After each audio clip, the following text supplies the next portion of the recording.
Phoenix here, and welcome to Let's Play LEGO Star Wars The Video Game Part 1. To begin, we are going to, the Trade Federation ship to settle some pointless dispute over the planet Naboo. So we're going to finally find the people that are running this military operation of a scam we have here. It's supposed to be some sort of trade complex thing that provides trading throughout the entire galaxy, but instead they're depicted more as being some sort of military force or some evil invasion force who wants to invade the seemingly peaceful planet of Naboo. Naboo's one of the only Earth-like planets you ever see on Star Wars, in which it has so many different climates in its one planet. You see our ship just got destroyed, and our two pilots just got killed, as you can see there. So we know something's up, so we have to turn on our lightsabers, and no, we don't just turn on our lightsabers over the drop of a hat. And you can see we can make these chairs dance around with the Force, because that's what the Force is invented for, so we can make chairs dance around.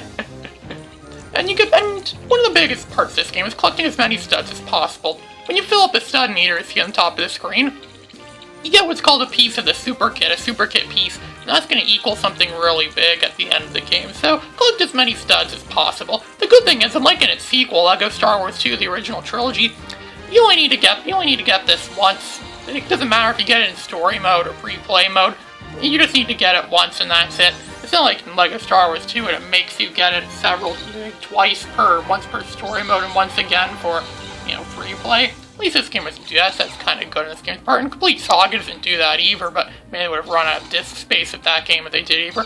This game is technically abandonware, in which they no longer sell this game digitally anymore. If you want to get this game now digitally, you can only get it as the Complete Saga, where it's pretty much this game and its sequel, LEGO Star Wars 2, combined into one convenient little package.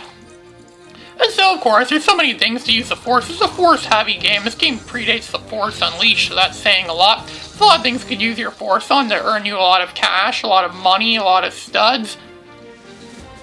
I think see right there, that thing's like a whole generator of studs. Look at that, we're just started the game, the level, and look, we're already more than halfway through with the Super Kit piece. Getting all this pieces of Super Kit's actually kind of easy, especially in story mode in this game. You're playing story. There's only one level of the game where it's not possible to get the Super Kit piece in story mode. So you see, use the Force there, Force there, Force there, using the Force on all these things. And it's going to trigger something, as you can see. It triggers a mini kit. There are 10 mini kits in each level, and they build little mini micro sets. They're like the mini sets you could buy. I remember at the time LEGO had these LEGO Star Wars miniatures you could get, where they were like really small versions of LEGO fighters, or LEGO starships, or LEGO, all sorts of... And they even made an advent calendar based on those. Only when they made the advent calendar, they made them even smaller. And they just put the Star Wars name on there, so it's automatically going to be worth a lot more. And so, some people may say that we really see George Lucas at a low point with these Star Wars prequel films. I mean, this is when George Lucas reveals that he's really more of a businessman than anything else. He doesn't care about Star Wars at all. He just wants to make money. Any movie called Star Wars is guaranteed to be an instant hit, regardless of what the plot is. This is pretty much a whole movie. It's about tax evasion in space. That's the entire premise of Phantom Menace. It's all about taxes, and, if you forget to pay your taxes in space, this is what happens. Good thing it's not real. I mean, sure, people forget to pay their taxes all the time in real life, and they get severely penalized. At least they don't send their army after them, which they really shouldn't. More people probably pay their taxes if they just sent the army after them to get your taxes from you. And I even came up with once if the time at store I worked at got robbed, and I said they should just send the Air Force to the houses of people that steal from stores and have the Air Force come and flatten their homes like in that song, Run Mr. Taliban. I don't really think the prequels are that bad of movies, actually. They're actually kind of entertaining if you know what to look for. They're definitely not as good as George Lucas's definitive original trilogy. And we're almost through the first level, believe it or not. The first level of this game is a lot shorter than... A lot of levels in this game in general are much shorter than the levels in the next LEGO Star Wars video game. LEGO Star Wars 2, the original trilogy. And of course, there's a lot of Jedi. Almost every level in this game involves having to use Force powers and Jedi abilities. Because Jedi is pretty much what you're going to be playing as in most levels of this game. You're going to be a Jedi with a lightsaber and use the Force and stuff like that. And oh look, they have these droids. So you can see, it was depicted in episode 1 that really there isn't really a proper main character in Phantom Menace as Mr. Plinkett established. What's really been established more too, is that Qui-Gon Jinn, the character we're playing as right now, the green lightsaber Jedi we're playing as right now, is pretty much the main hero of Phantom Menace, and Obi-Wan Kenobi is merely his sidekick. They're like Batman and Robin, only Qui-Gon Jinn's more like the Batman, Obi-Wan's more like the Robin. So no one cares about Robin. He's just some measly little kid that runs around with Batman and fights bad guys. And all Obi-Wan ever did in Phantom Menace is just sit around and complain about things, you know? And while Qui-Gon went out and actually found the prophecy and stuff like that, and actually went and took on and actually fought against the villain, so Obi-Wan kind of did that too, but Obi-Wan really just got lucky with it. It's dumb luck. You know what Homer Simpson says, never question dumb luck. So, of course, we need our droid, TC-14, to open up the door. I'm TC-14. Yeah, because it's always a female droid that gets us the groceries or gets us your food or brings the coffee to the people. So you see, we're going to sneak aboard some Trade Federation ship. This actually makes more sense than the movie. In the movie, they were forced to split up and go on different ways. But in this, it actually makes more sense because they're sticking together. And now that we beat that level, we unlocked Star Wars Episodes 2 and 3. And in our characters, we have unlocked TC-14, the protocol droid, and we even got a piece of the super kit. There's 17 pieces in all. There's 17 levels in this game and all. So there we got a piece of the super kit, and we got a lot of money. Studs are pretty much the main currency of this game. And yes, you can use it to buy stuff within the game. You can buy characters and extras, and there's all sorts of bizarre extras in this game. That's actually pretty good for a first attempt at making what would soon become a juggernaut of the LEGO games. I kind of miss the earlier days though when they made stuff like Lego Island. Remember Lego Island? Yeah, that stuff was fun. I actually made a video of that a long time ago, I think. So now we're landing on Naboo. We're landing in the swamps. You know, that's where the ogres live, and the cartoon rabbits live here, and magical pixie fairies and stuff like that live out here in the forest. And of course, we're still the same characters. Still have Qui-Gon Jinn and his sidekick Obi-Wan Kenobi, and they're gonna settle this scam that's going on. But scams actually are becoming quite a problem, I hear. I used to get calls for scams all the time where someone would call me asking about my windows, and I tell them I don't need my windows washed. I have Wallace and Gromit to do that for me. They're the best window washers around. We all know, but then again, they kind of quit that business to get into pest control, because we all know that washing windows is nowhere near as fun as taking out pests. And there's a lot of pests on this planet right now, these droids, these evil army droids. You know, even George Lucas admitted to Steven Spielberg that these battle droids are pretty much useless, especially if you're a Jedi. Sure, they could bombard you easy, but if you're a Jedi with the full extent of the Force and use a lightsaber, you could kill off a whole battalion of droids like they're just, like a knife cutting through butter. They're a bunch of wimps. The Trade Federation is a bunch of wimps. That's why they lost. Spoiler alert, Trade Federation loses at the end. I think most of us watching this video probably know. I assume most of you have seen the Phantom Menace movie before. It's not that bad of a movie, actually. If you could get over the fact it has annoying cartoon rabbits in it, and political, kind of like watching CNET, but with aliens. If you could get over little bits like that, it has annoying kids in it, too. If you could get over little bits like that, yeah, it's actually quite a pretty good movie. There's even some Grand Prix stuff in there if you like watching the Grand Prix, or like watching NASCAR, like Silver and Ray Phoenix, and yeah, I kind of recommend watching some of that then. So here's more of these dang droids, No wonder why they eventually replaced them with stormtroopers, and stormtroopers are even more prone to failure, because you know the way stormtroopers are, they're pretty much blind when they wear those helmets on, and to make matters worse, their blasters aren't very accurate either, so we have to use the Force to, more droids. This place is just loaded with droids. Too bad you don't get anything for droids. Yeah, the Game Boy Advance version. I actually played the Game Boy Advance version before I played this version, actually.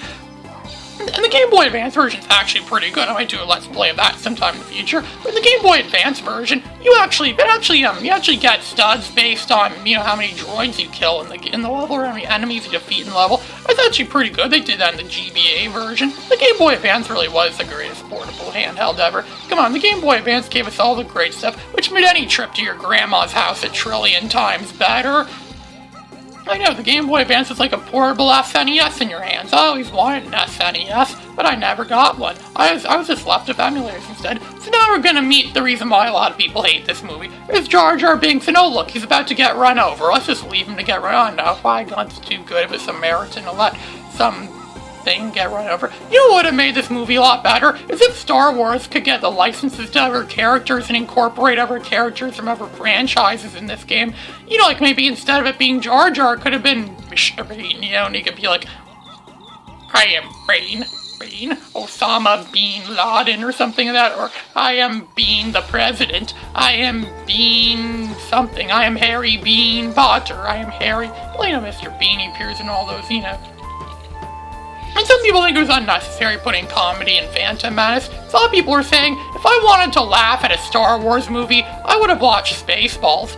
Ironically enough, Jar Jar Binks is actually one of the most useful characters in this game. That's because he can jump higher than any other character in this game. There's a lot of parts of this game that require you to jump to high levels, and Jar Jar is one of the only characters that can do it in this game. And he's free too, because you have to unlock him as part of the main, playing through the game. They're about halfway through the game, the Super Kit piece.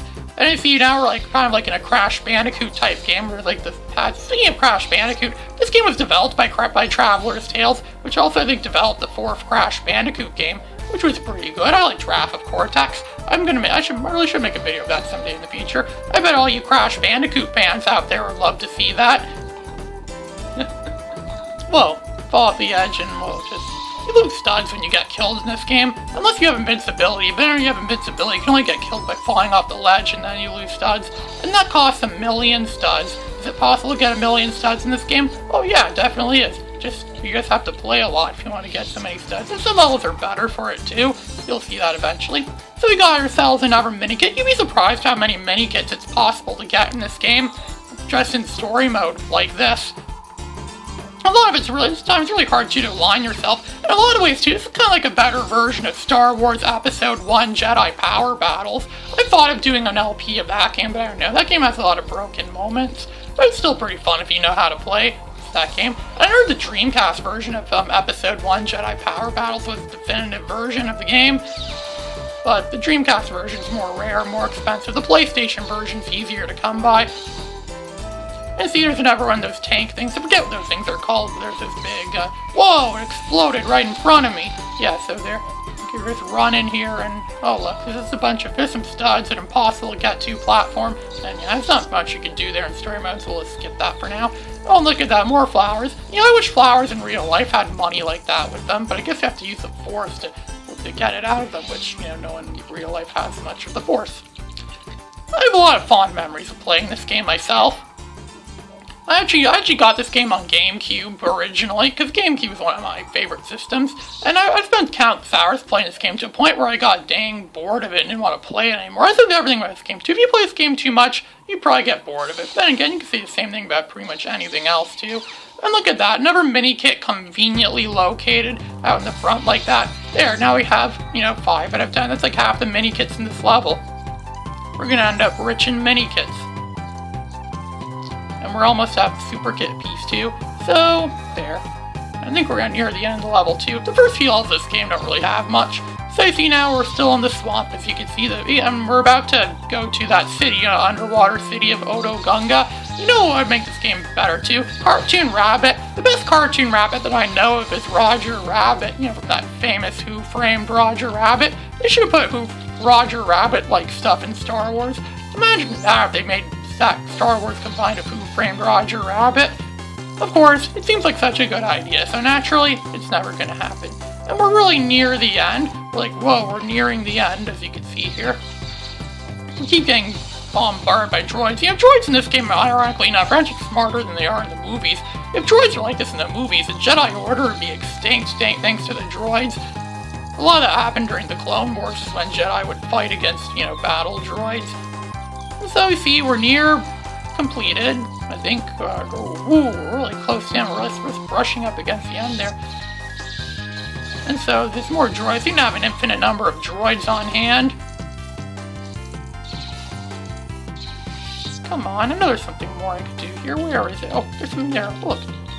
Let's really watch out. Look, there we got it now. There we got the Super Kit piece. Perfect. That was a close call there for a sec, but we barely got it. Once you get a Super Kit piece, you don't have to worry about losing it, because you can't lose it in the level unless you quit the level without saving or saying that. So now Jar Jar is going to take us to his underwater village. We're going to put our harmonicas in our mouth while we swim down to the deep bowels of the ocean. We're going to meet the Grinch. As you can see, there's the Grinch. And then Qui-Gon Jinn uses the Force on the Grinch to make him say, oh yeah, sure, I'll give you a submarine. Your own little submarine. Yeah, this could have been Star Wars Yellow Submarine right here. Ray Phoenix, signing out.